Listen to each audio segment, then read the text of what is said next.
Cheflock scones and rebuilding taste. Act 1. A world without flavor. The morning light filtered through the kitchen window of Baker's Row, casting long shadows across the countertop. Cheflock scones sat motionless, staring at the steaming cup of tea before him. Dr. Dimsung leaned forward, concern etched across his face. "Try again," Dimsung urged, placing a spoon in Cheflock's hand. Cheflock lifted the tea to his lips, let the liquid roll across his tongue, and waited. Nothing. No bitterness, no warmth, no hint of the delicate infusion he knew should be there. His expression remained unreadable, but Dimsung saw the tension in his shoulders. Dimsung sighed. "It's been 3 days. If the poison were permanent." "I'm not interested in assumptions." Cheflock's voice was measured but cold. He placed the cup down with deliberate care. "The fact remains, I cannot taste." A knock at the door broke the silence. Detective Lestrudel entered carrying a thick folder of notes. "I've compiled everything I could find," he announced, setting it on the table. "No known toxin works like this. It's as if it's rewriting how taste functions entirely." Cheflock flipped through the pages, his sharp eyes scanning the reports. "Then we aren't dealing with a poison. We're dealing with a design." Act 2. Rebuilding taste from memory. The kitchen table was soon covered in an array of ingredients.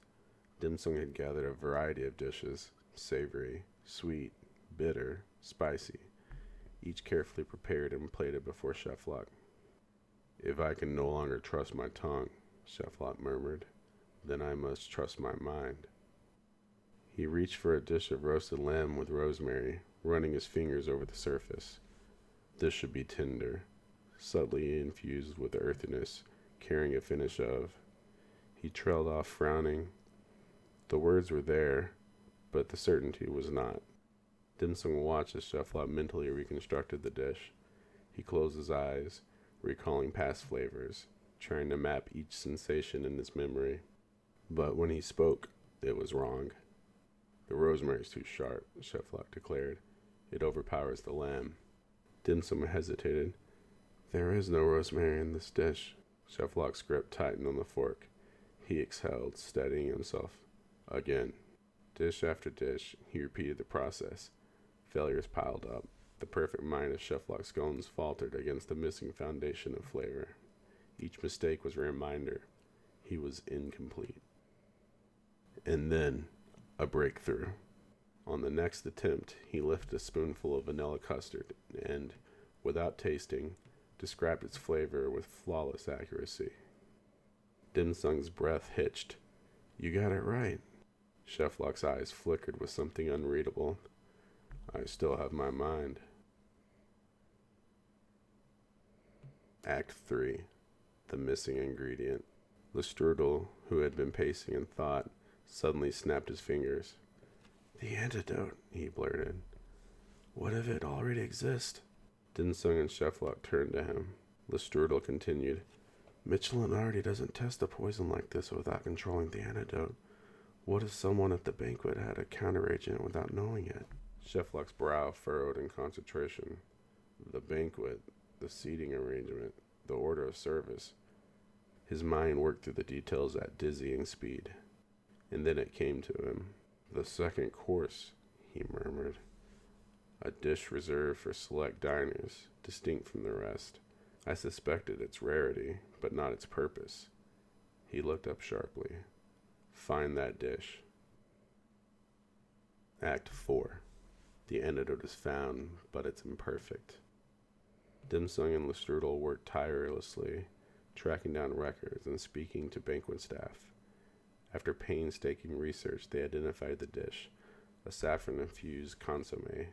Recreating the exact recipe, Dimsung placed a small bowl before Cheflock. "This is it. If you're right, this should reverse the effects." Cheflock lifted the spoon to his lips. The liquid passed over his tongue, and for the first time in days, flavor. A rush of sensation flooded his senses.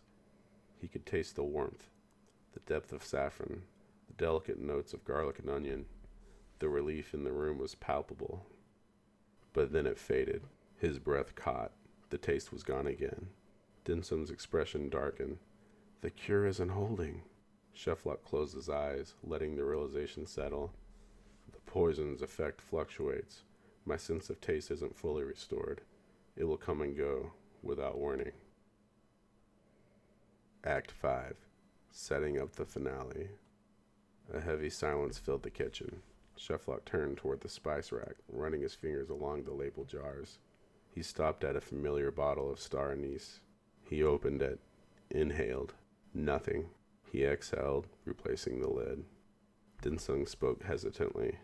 Cheflock, what do we do now? A shadow crossed Cheflock's face, but when he spoke, his voice carried a quiet resolve. We end this. The scene shifts. Mitchell and Artie's headquarters. A masked figure receives a report. Scones is still alive. A slow smile spreads beneath the mask. Then let us accelerate our plans. Back in Baker's Row, Cheflock turned to Dim Sum. It's time we put an end to Mitchell and Artie. To be continued.